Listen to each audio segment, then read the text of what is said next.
Alright, so nasa second part na tayo ng series natin, mini-series actually.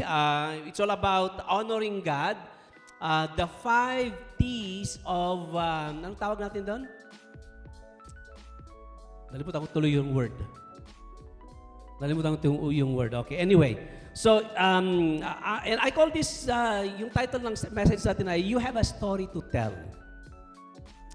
Everyone has a story to tell.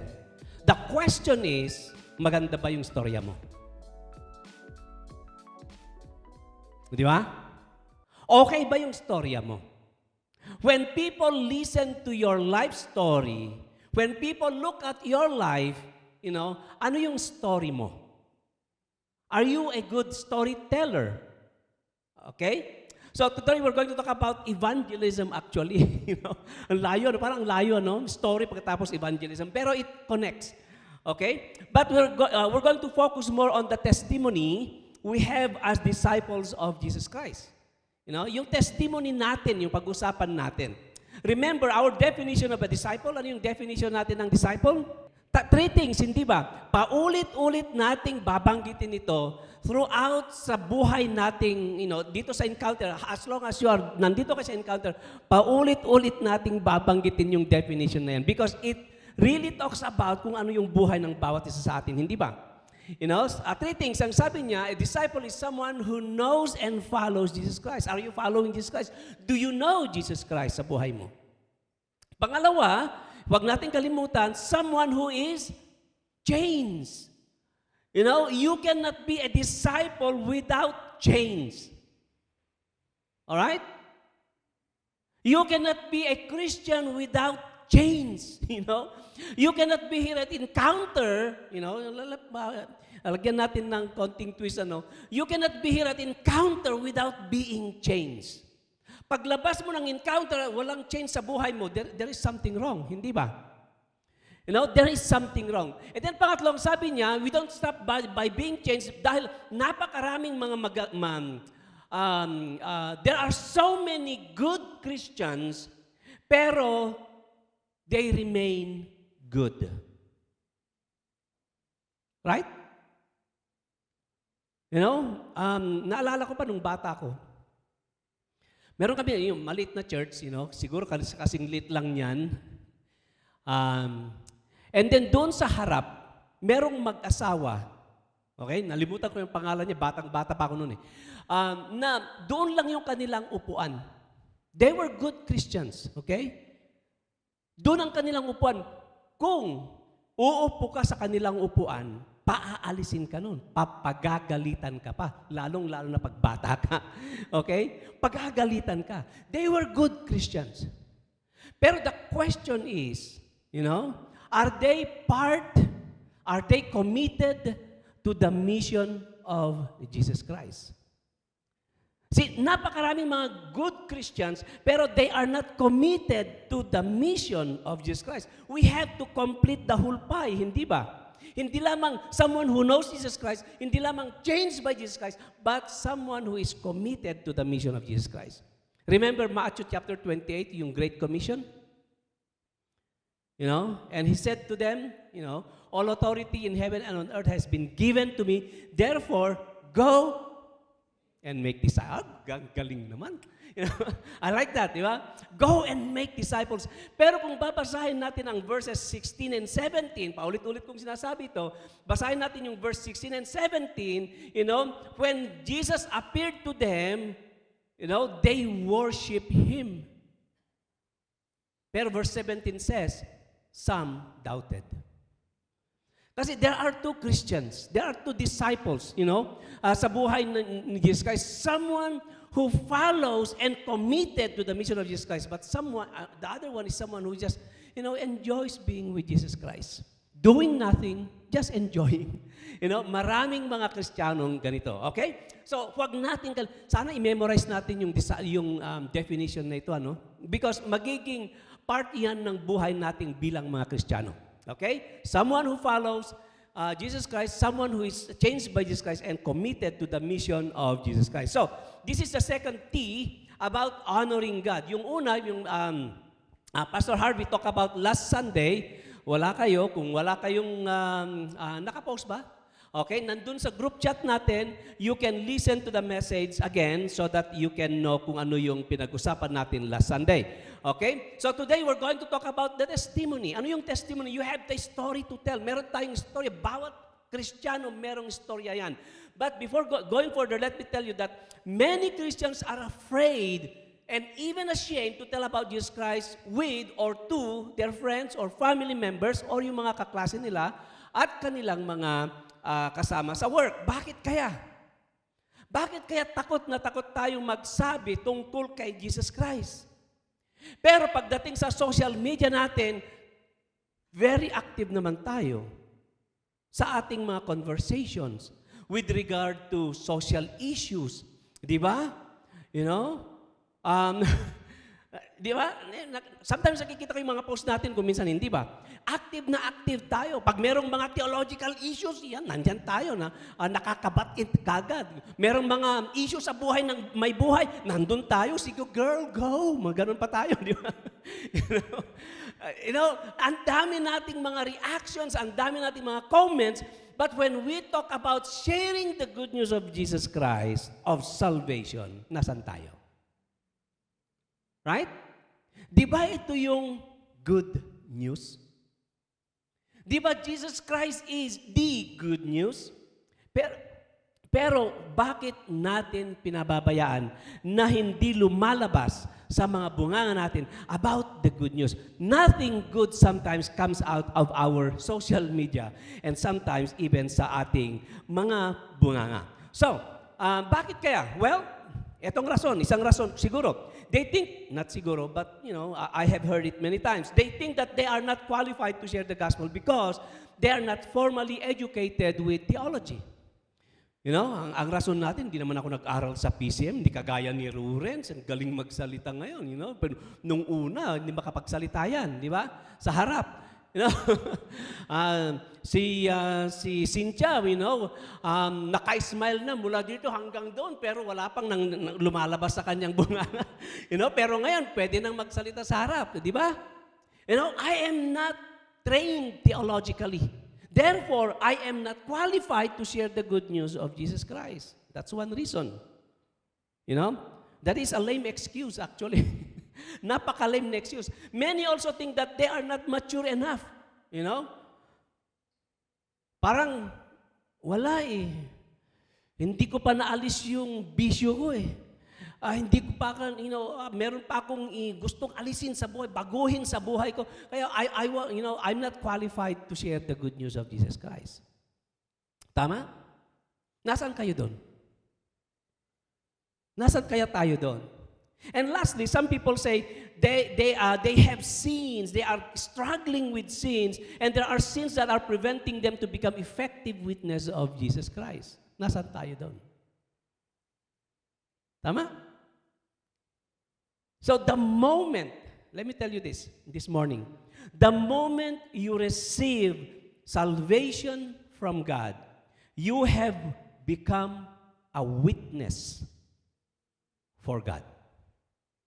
No if, no buts. Kumusta tayo? The moment you receive Jesus Christ as your Lord and Savior, the moment you receive salvation, you have become a witness for Jesus Christ. No if, no buts. That is automatic. Nobody have to tell you that you need to tell someone about Jesus because in the first place, somebody took the time, somebody took the effort to tell you about Jesus Christ. Di ba, RJ? You know, somebody took that opportunity, somebody took that effort para lang sabihin sa'yo, you need to receive Jesus Christ. You need salvation that comes from God. That is automatic, mga kaibigan. So let me read to you our text. And we are going to define evangelism. And then, we're going to talk about, you know, ano bang implication ng evangelism, the word evangelism, sa buhay ng isang Kristiyano. You know, marami sa atin siguro yung word evangelism, big word. No, it is a very simple word, you know, dito sa New Testament. So, 1 Corinthians chapter 2, verses 1 to 5, ganito ang sabi, And I, this is Paul talking, and I, when I came to you, brothers, did not come proclaiming to you the testimony of God with lofty speech or wisdom. Anong ibig sabihin nun? Pag nakarinig na ba kayo ng mga magagaling na politicians? Nakarinig na kayo ng mga speeches doon sa Senado? Minsan, ang sarap makinig eh. Ang gagaling nilang magsalita. Yung mga words na hindi mo maintindihan, high-falutin words, yung ano matawag na, di ba? Yung mga words na hindi mo man lang ma-explain, maganon, okay? So, Paul, ang sabi niya, when I came to you, nung nagpunta ako sa inyo, wala akong words na, yung mga high and lofty words of wisdom. Ang sabi niya, no. Okay? And then ang sabi niya, verse 2, for I decided to know nothing among you except Jesus Christ and Him being crucified. So, ibig sabihin, hindi ako nagdala ng PhD, hindi ako nagdala ng ano bang tawag ng mga matataas na kurso natin.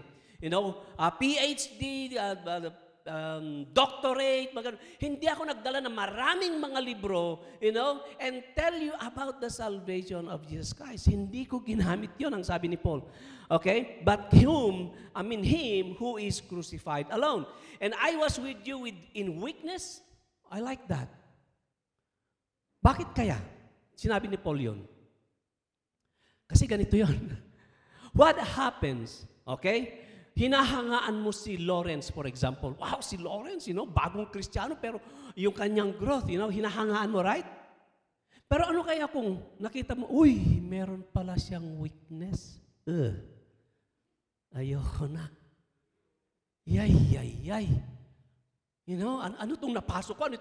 Ano itong nalaman kong taong ito? Ayoko to. Di ba? We judge people dahil sa kanilang mga weaknesses. Pero I like yung sinabi ni Paul. Ang sabi niya, I came to you with my weakness. So anong ibig sabihin nito? Okay? And ang sabi pa nga niya, dinagdagan pa niya, and in fear and much trembling. Alam niyo ba kung whenever I preach a sermon, nangangatog yung tuhod ko. Whenever it doesn't matter kung sino yung audience ko. Okay? Meron akong kaba all the time, every time I preach a sermon. Why? Because this is the message of God. Hindi niyo siguro na-feel, pero, sa loob-loob ko, pag tinitingnan ko yung mukha niyo at nakatingin kayo sa akin, ano kayang iniisip nito, di ba? Because I believe, I have the message of God. I feel like I have to preach it in such a way na it will settle right into your hearts and into your mind. But Paul says, I come with weakness and weaknesses. And my speech, ang sabi niya, and my message were not in plausible words of wisdom, but in demonstration of the Spirit and power, so that your faith might not rest in the wisdom of men, but in the power of God. Kasi kung minsan, we measure yung mga leaders natin, mga pastors natin, dahil sa napakagaling na mga sermons nila, hindi ba? But for Paul, it was not with power or yung kagalingan ng kanilang pagsasalita. It was with the power of the Holy Spirit working in the message and working through the messenger of God. Tama na sana yun eh. Ganda ng passage na ito eh. Hindi ba? So let's define. Ano ang ibig sabihin ng evangelism? Kasi yun yung ginawa ni Apostle Paul eh. Yun ang ginagawa natin dapat. Yun ang, that's what the Bible is telling us, we should do. The word evangelism comes from the Greek word euangelizomai or euangelion. Huwag kayong mabahala, these are just Greek words. Ang ibig sabihin nun ay preaching or telling, sharing the good news. Yun lang yun. Huwag nyo nang paisipin yung euangelizomai. Okay? Or euangelion, yun yung message, yun yung noun. Okay? So, ibig sabihin, it's just preaching the word, the good news of salvation. Okay? And so the good news here refers to the message that sinners can be saved from their sins through Jesus Christ. Yun yung message. You know, there are many terms commonly used today as synonymous to evangelism. For example, it is called witnessing or testifying. You know, at other times it is called personal outreach or fishing for men. You know, yung definition natin kanina, taken from Matthew chapter 4 verse 19. You know, come and I will make you fishers of men. Some prefer to call it the soul saving or soul winning. Napakarami. Pero, the same word. Euangelion yon. Or witnessing. Or sharing the good news of Jesus Christ. So basically, they all refer to the same thing, and that is the responsibility of lovingly convincing a sinner of the message of salvation. Okay ba yan? Ang dami, pero simple lang. Okay, pasimplehan natin. Okay, so what does evangelism mean to every Christian then?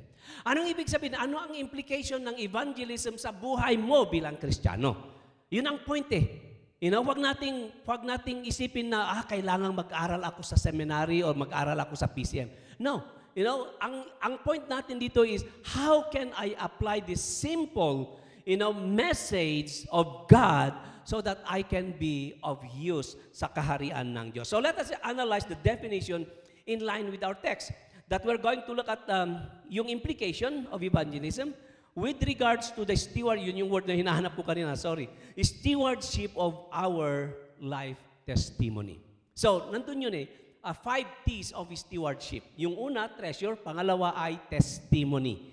Nandito ngayon tayo sa testimony. Okay? So, number 1, evangelism is every Christian's responsibility. Christine, sabihin mo sa katabi mong dalawa ngayon, responsibilidad mo to. Or natin, hindi ba? It is our responsibility. Evangelism, sharing your faith, sharing about Jesus Christ, sharing about the Word of God, is everyone's responsibility. Klaro? Clear tayo? Peter? Okay, good. Because that's basically the message of the Bible sa atin. It is not a matter of choice. We cannot ignore evangelism and call ourselves disciples or Christian.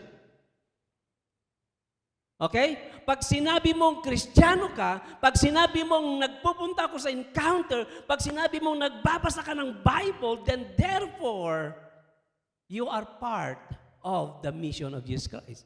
You must do.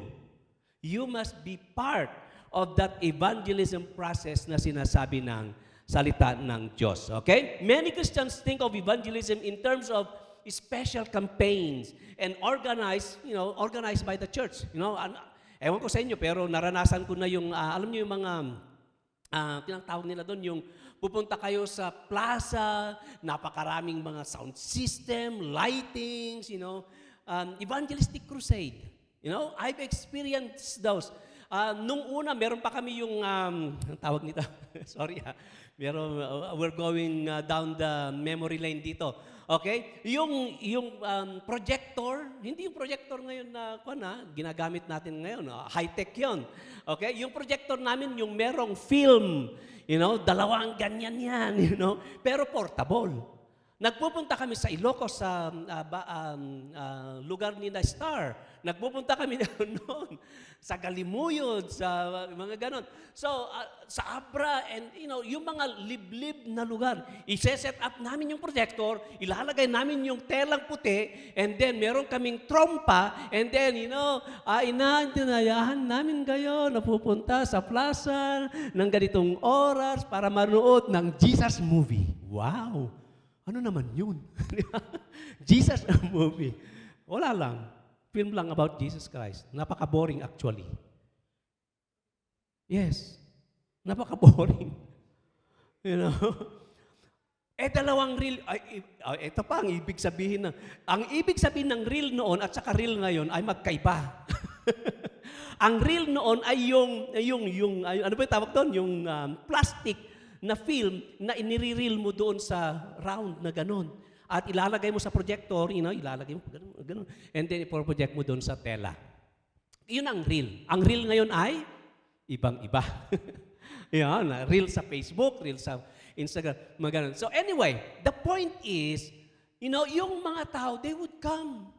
Wow, ang daming tao. Napaka-boring na movie, pero, meron pa kaming movie noon, Burning Hell. Hindi nyo napanood yun.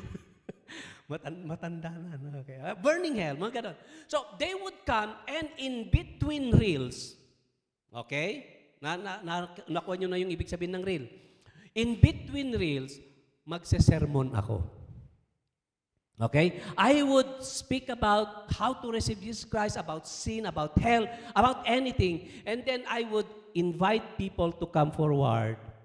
Would you like to receive Jesus Christ as your Lord and Savior? And then people would give their lives and receive Jesus Christ and be saved. Ganun kasimple. Yun yung mga ginagawa namin.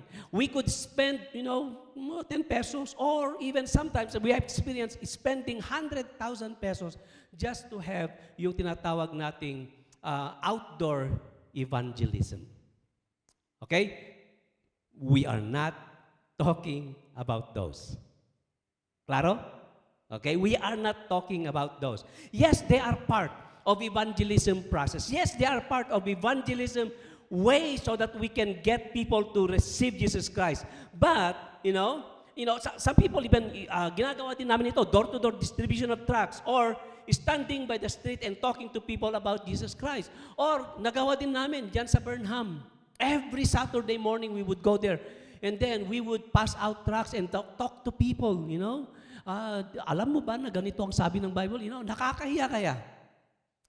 Naranasan din namin, nagja-jogging sa Burnham. Tanggapin mo si Kristo.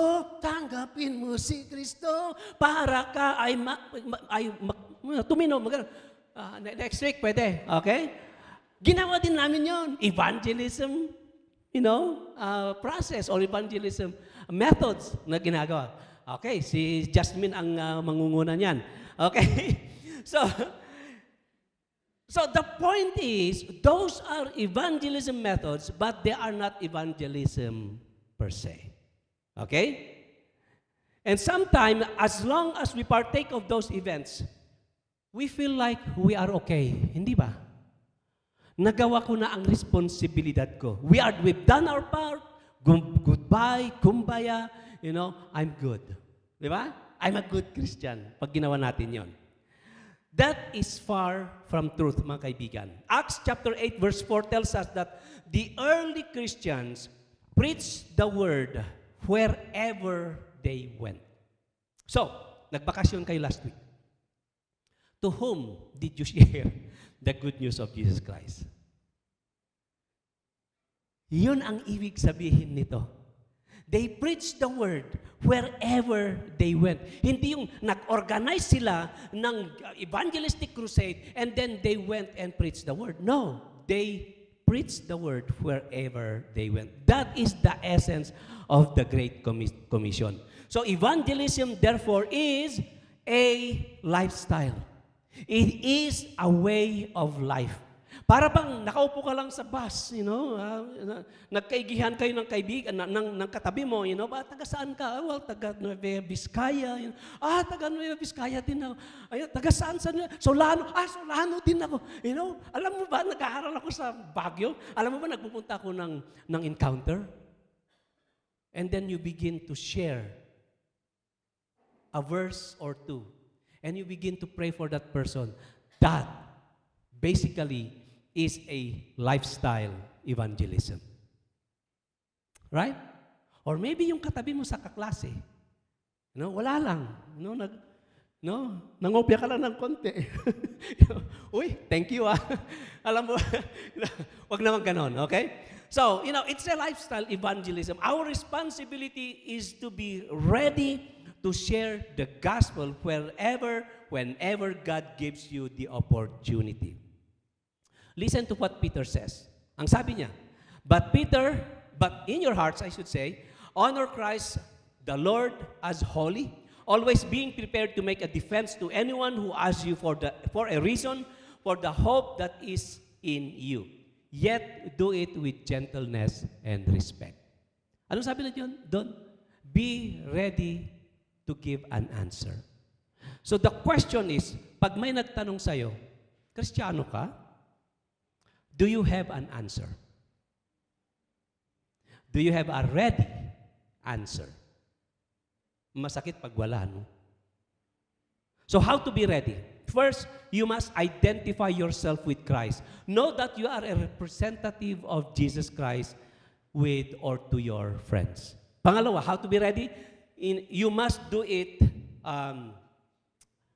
The second thing you must do is to make sure your profession of Christ match your lifestyle. We're going to talk about that later on. Pero your words must match your action. You must, ano tawag natin doon? You must do what you preach. Okay? What comes from your mouth should also, demonstrated by your action. Okay? So, pangalawa. So, ano yung una? Baka makalimutan natin eh. Ano yung una? You have the responsibility, to evangelize. Pangalawa, the goal of evangelism is to convince people to turn to God. Social gatherings, okay yun eh. Yeah, kumbaya, hello. Okay yun eh. Pero when you open your mouth and speak the word of God, your goal is to convince people to turn away from their sins and turn to God. Something that evangelism is simply being a friend to church or bringing a friend to church. Hindi ba? Punta ka sa encounter. That's okay. Do that, please. Okay? Pero that's just a starting point. Hoping that everything clicks and they become Christian, right? Bahala na si Pastor Arnold, bahala na si Pastor Grant, kung hindi maganda yung sermons nila, hindi ko na kasalanan nila, hindi ko na kasalanan yun, di ba? Ganun ako noon, I invite people to church para lang pakinggan si Pastor. Hindi yun eh. Okay yun, pero hindi eh. Paano kung yung sermon it's the worst sermon na prinits ni Pastor? Di wala nang pagkakataon yung kaibigan mo, hindi ba?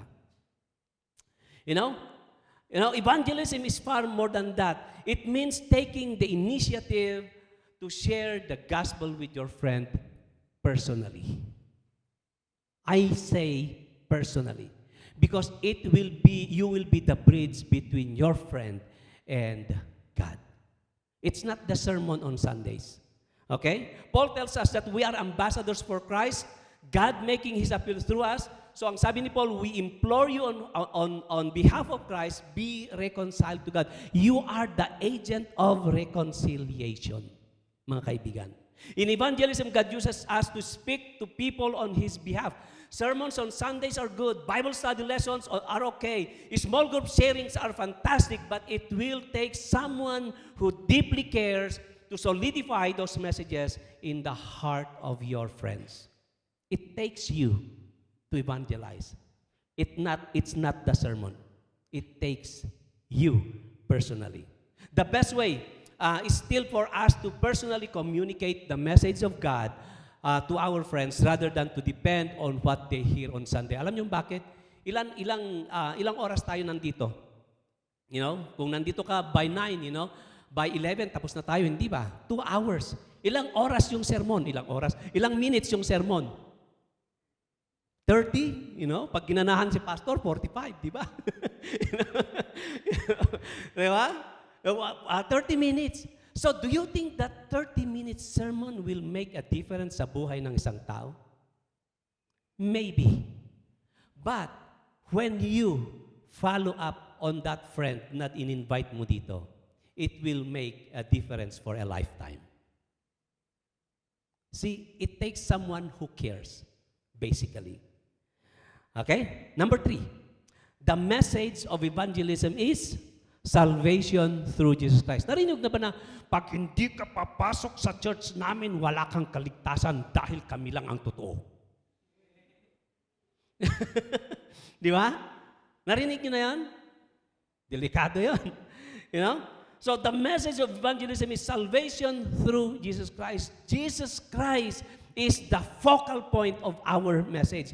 Do not make the gospel message more than complicated, okay? You do not need to be clever, charismatic, eloquent, or full of knowledge to be able to evangelize. The message is actually not beyond the ability that we communicate. Hindi ba? Binasa na natin yun kanina sa text natin. Not by words, not by fancy words, but by the message of Jesus. So what was Paul's message? Christ and in Him crucified. Yun yung message natin. Jesus Christ is the message. Okay? Hindi si pastor, hindi yung kagalingan ni pastor, hindi yung degree ni pastor. Okay? It is Jesus Christ who is being crucified is the message. That is what we need to know, and the message we need to proclaim in order to be saved. The message is very, very simple. Okay? Wag nating wag nating i-complicate. All right? So para pang alam niyo ba sa seminary kasi pag yung homiletics na sinasabi, you know, a good sermon is meron at least 3 points. Point 1, point 2, point 3. You know, being a good in evangelism, you know, very simple lang. Point 1, point 2, point 3. Okay? Unang-una, number 1, that is, a sinner is condemned to death. Tayo yun. Siya yun, yung kaibigan natin yun. Pangalawa, point number 2, that Christ is the answer to that need. Di ba? May problema yung kaibigan mo, sinong answer? Hindi ikaw. Okay? The answer is Jesus Christ. You know, wala siyang pera, sinong answer? You know, baka ikaw. Pwede, di ba? Pautangin mo ng konti. Why? Because that's being part, you know, a way of evangelizing, you know? Because you care. Pero the point is, Jesus Christ is the answer. Point number 3, that he needs to accept Jesus Christ as Savior as well as His Lord. Point 1, point 2, point 3. So you have to make that message, that story. Paano ko i-present si Jesus Christ sa kaibigan ko? Unang-una, point number 1. Okay? He needs Jesus Christ. So therefore, ilibre ko siya ng burger. Di ba? You know? That he needs Jesus Christ. Now, meron ng burger. Imbitahan ko na ngayon siya sa church. Di ba? Para makinig ng sermon, pwede rin, hindi ba? And that they need to receive Jesus Christ, now I need to follow up on Him.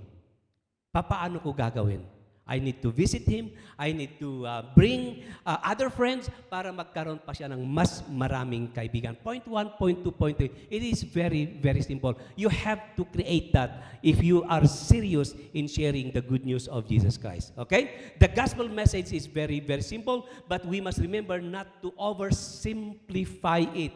One cannot become a Christian by just praying the sinner's prayer. You know, have you heard the sinner's prayer? You know, Lord, I am a sinner. I need you in my life. I receive you. Now I am a Christian. You know? The problem with those simplistic presentation of the gospel is this. Jesus Christ suffered greatly for you. And then gagawin mo lang, Lord, I need you. Now I am saved. Right? I believe it takes more than that. It takes a clean heart. It takes a changed life to receive the salvation of Jesus Christ. It's not because of you, but because of Jesus Christ. Okay? We must not oversimplify the message. Nominal Christians are Christians in name only. Why? Because they receive a simplistic message. To make a person believe that he is saved when in fact he is not is very, very dangerous, mga kaibigan. This is a person who does not fully understand the gospel. Marami, you know, dito sa encounter kung minsan, you know, kung minsan kulang sa follow-up, pero kung minsan din naman, you know, yung mga kaibigan na nagdala, sila yung nawala. Di ba? You know, for example, si Cynthia nagdala ng kaibigan, you know, yes, naging Christian. Hallelujah, praise the Lord, you know. Mamaya, after a month, nawala si Cynthia. Yung kaibigan niya, anong gagawin ko? You know? Wala pa akong connection sa encounter, anong gagawin ko? Di ba? It happens. It happens. So therefore, when you bring someone to Christ, it is your responsibility to see to it that they will become mature in their walk with God. Amen? The saving truth of God's word, basically, okay, concerning Christ and Him crucified, these basic things ought to be received and understood. That Christian life is not a bed of roses. That Christian life is a walk through the rough road toward the kingdom of God. We must receive that also wholeheartedly. Okay? Lastly, the power of evangelism is His Word through the Holy Spirit. In evangelism, we must fully apply what God Himself has said about the power of His Word. Listen, yung what the Bible says in Isaiah chapter 55, verse 11. So shall my word be that goes out from my mouth, it shall not return to me empty, but it shall accomplish that which I purpose, and shall succeed in the things for which I sent it. So ibig sabihin, when we speak the word of God, it will return to God with results. Okay? Pangalawa, in 1 Peter chapter 1, verse 23, it says that the word of God is living and abiding. In Hebrews chapter 4, verse 12, it says, for the word of God is living and active, sharper than any two-edged sword, piercing to the division of the soul and of the spirit, of joints and of marrows, and discerning the thoughts and intentions of the heart. That is the word of God. So God has built, mga kaibigan, in His word, a wonderful and mysterious power that convict people to the Lord. But, merong but Tao kasi tayo meron pa ring but. There will be times when we will be tempted to feel disappointed, hindi ba? Ginawa mo na lahat ng makakaya mo, sabihin mo yung salita ng Diyos, sinare mo yung faith mo sa isang tao, but, that you are going to be discouraged because parang wala lang. Pumasok dito, lumabas doon. Right? Ama, pinagtawanan ka pa, di ba, Lawrence? Tinawag ka pang pastor. Sinabi mo lang yung salita ng Diyos, tinawag ka pang pastor. Right? Those things can happen and they will happen. But remember, it is not our job to convert people. Amen? No. It is the Holy Spirit's job to convert people, not me. Okay? The Holy Spirit enables the sinner to understand and accept the gospel of Jesus Christ. It does not matter how good am I or I am is. Okay? It is the Holy Spirit's job. The Holy Spirit regenerates the sinner's heart. Your responsibility is to share. Your responsibility is to declare the goodness of God in their lives. So what is the implication then? Last na to. Okay? What is the implication then to us as bringers of good news, as Christians? The problem is, I believe, is found in chapter 3. Kung basahin natin ito mamaya, chapter 3 ng 1 Corinthians, verses 1 to 4. So far, we talk about the responsibility, we talk about the goal, the message, the power in evangelism. So what is the problem? Why are we still ineffective, inefficient, and powerless sa ating evangelism effort? Bakit kaya? Well, the problem lies not in the message. The problem lies in the testimony of the one carrying the message. Meron pa ba kayong nakikitang mga, anong tawag natin dito? Yung mga kartero, ano bang tawag natin sa kanila? Postman. Mga postman, yung mga nagde-deliver ng sulat. Meron pa ba? Bihira na lang, Alam niyo ba, bakit kaya galit na galit ang mga aso sa mga nagde-deliver ng sulat? Ewan ko. Pero, minsan they are the bringer. They are the, ano tawag natin dito, sila yung mga, they carry the message, hindi ba? Nung panahon nila, pag nanliligaw ka noon, it takes 2 weeks para sa camps, kasi sa mga summer camps. Pagkatapos ng summer camps, meron kang mga crush, ganon, so ang gagawin mo, para lang masabi mo na gustong-gusto mo siya, susulat ka, di ba? It takes 1 week para darating yung sulat. Kung gusto ka ng sinulatan mo, susulat din yan. It will take another week para babalik yung sulat. Hindi ba? So, point is, kung minsan, kung yung nagdadala ng sulat, yung kartero ninyo ay tamad, kagaya dun sa amin, yung sulat na 2 weeks lang ay magiging 2 months, 3 months, ganon, ay delikado. Right? So the point is, when we bring a good news sa isang tao, sasabihin mo ba, ay okay lang, makapaghintay ito ng 1 taon? Pwede ba yun? When you have a good news, anong gagawin mo? Sabi natin si Christine, natanggap sa Harvard. At nakita mo yung sulat, wow, Harvard to. Full scholarship. Itatago mo ba yung good news na yun? Or sasabihin mo ba kay Pastor Harvey muna, kay Pastor Grant muna, kay Jello, Hindi, pero nandyan na si Christine eh. Right? You would bring that good news directly to that person. Why? Because it is good news. The problem is not with the message. It is sometimes with the one bringing the message. 1 Corinthians 3, 1-4, ang sabi niya, "And I, brethren, could not speak to you as the spiritual people, but as to carnal, as to babes in Christ. I fed you with milk and not with solid food. For until now, you were not able to receive it. And even now," ang sabi ni Paul, "you are still not able." Ano kayang rason dito? "For you are still carnal. For where there are envy," nangyayari ba yan sa church? Envy?